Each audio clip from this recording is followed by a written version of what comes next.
Néhémie, chapitre 10.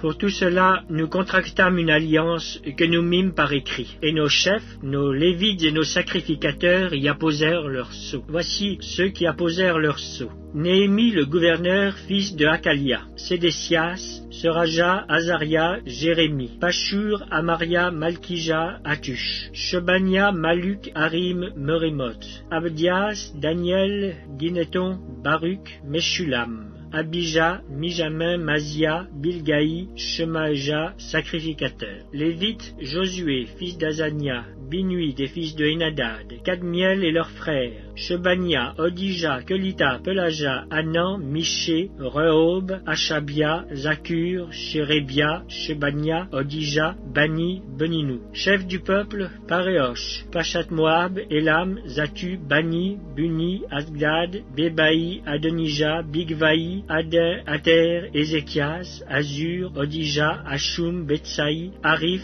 Anatot, Nebaï, Magpiash, Meshulam, Ézir, Méchézabeel, Tsadok, Jadua, Pelatia, Anan, Anaja, Osé, Anania, Ashub, Aloshaesh, Pilcha, Shobek, Rehoum, Ashabna, Maaseja, Ashija, Anan,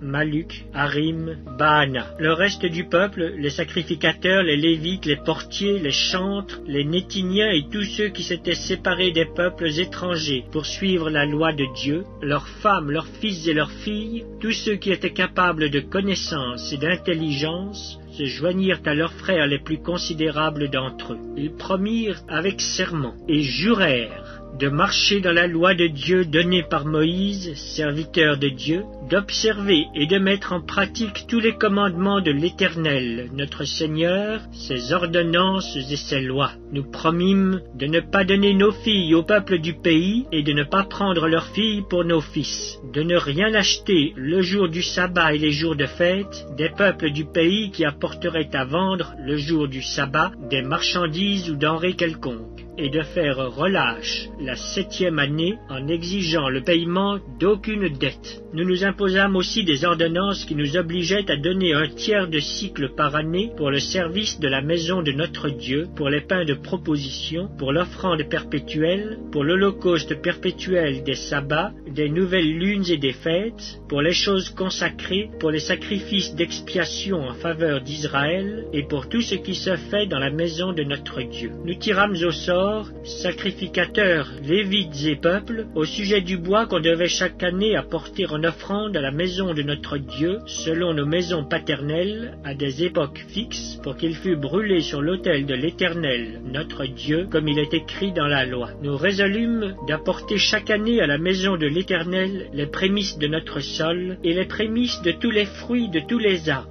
d'amener à la maison de notre Dieu, aux sacrificateurs qui font le service dans la maison de notre Dieu, les premiers-nés de nos fils et de notre bétail, comme il est écrit dans la loi, les premiers-nés de nos bœufs et de nos brebis, d'apporter aux sacrificateurs dans les chambres de la maison de notre Dieu les prémices de notre pâte et nos offrandes, des fruits de tous les arbres, du mou et de l'huile, et de livrer la dîme de notre sol aux Lévites, qui doivent la prendre eux-mêmes dans toutes les villes situées sur les terres que nous cultivons. Le sacrificateur, fils d'Aaron, sera avec les Lévites quand ils lèveront la dîme. Et les Lévites apporteront la dîme de la dîme à la maison de notre Dieu, dans les chambres de la maison du trésor. Car les enfants d'Israël et les fils de Lévi apporteront dans ces chambres les offrandes de blé, de mou et d'huile. Là sont les ustensiles du sanctuaire et se tiennent les sacrificateurs qui font le service, les portiers et les chantres. C'est ainsi que nous résolûmes de ne pas abandonner la maison de notre Dieu.